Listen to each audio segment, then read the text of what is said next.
Vós mesmos sois a nossa carta escrita em nosso coração, conhecida e lida por todos.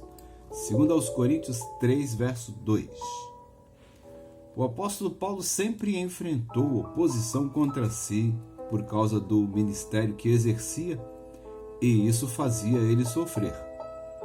É o que se percebe na leitura do capítulo 3 de 2 aos Coríntios, quando Paulo reafirma sua autoridade apostólica e se defende em relação ao seu trabalho.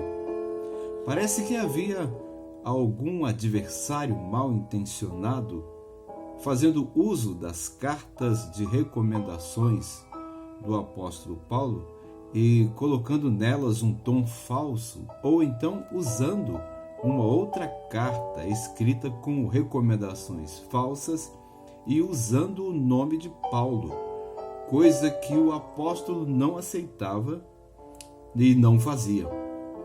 Por isso ele faz a declaração que nós citamos e afirma um pouco mais adiante acerca do assunto, em 2 Coríntios 3, versos 2 e 3.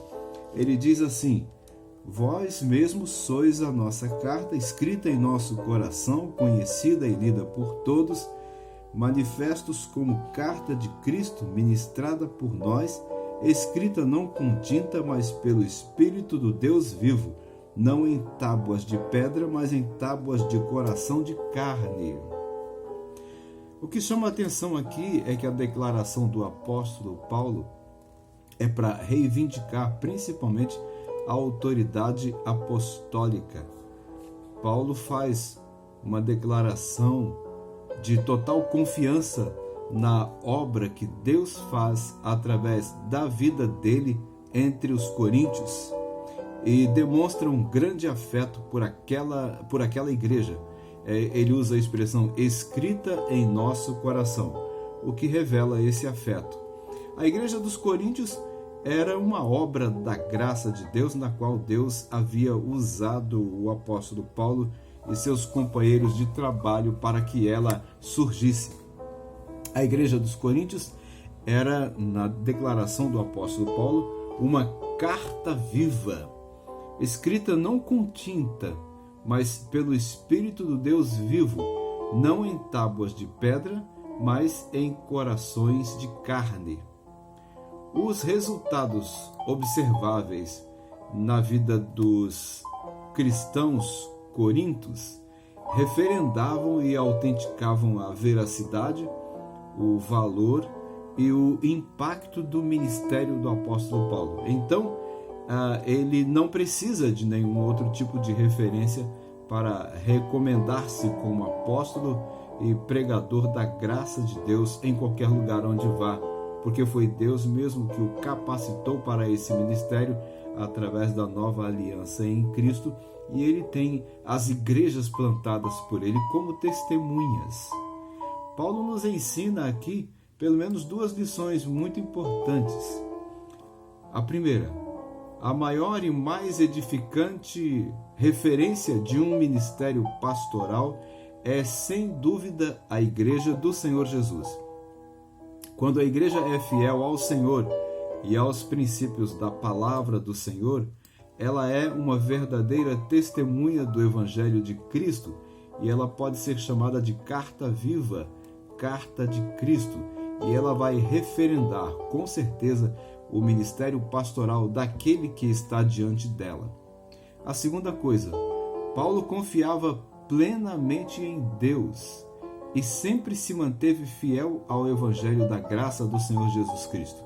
Sua pregação e o seu testemunho eram em torno do princípio da graça.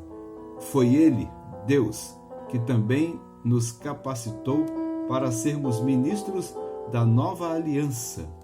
O apóstolo Paulo entendia que a nova aliança, a aliança da graça, alcançava não somente os judeus, mas também os gentios. Ou seja, a graça era expandida a todas as pessoas, independente de raça, nacionalidade, cor, posição social. O apóstolo Paulo ensina que abraça o ministério pastoral confiando na graça do Senhor Jesus. E isso lhe dá capacidade suficiente, vinda direta do próprio Espírito Santo, para ser um ministro da nova aliança, um pregador da graça do Senhor Jesus Cristo. E a própria igreja é uma referência, um testemunho acerca disso. Aqui nós ficamos com a seguinte reflexão: como crentes em Cristo Jesus, temos sido carta viva àqueles que ainda não entregaram suas vidas para Jesus Cristo? É tempo de analisar nossa vida, é tempo de analisar nosso testemunho e ver se nós realmente temos sido cartas vivas do Senhor Jesus nesse tempo de tanta dificuldade, tanta luta e tanta heresia que está sendo pregada dentro das igrejas. Eu convido você a avaliar sua vida e repensar sobre o seu testemunho. Você tem sido carta viva nos lugares por onde anda? Que Deus abençoe você, sua família, seu dia, seu trabalho, sua vida, sua saúde. Fique na paz do Senhor Jesus Cristo e um bom dia para você.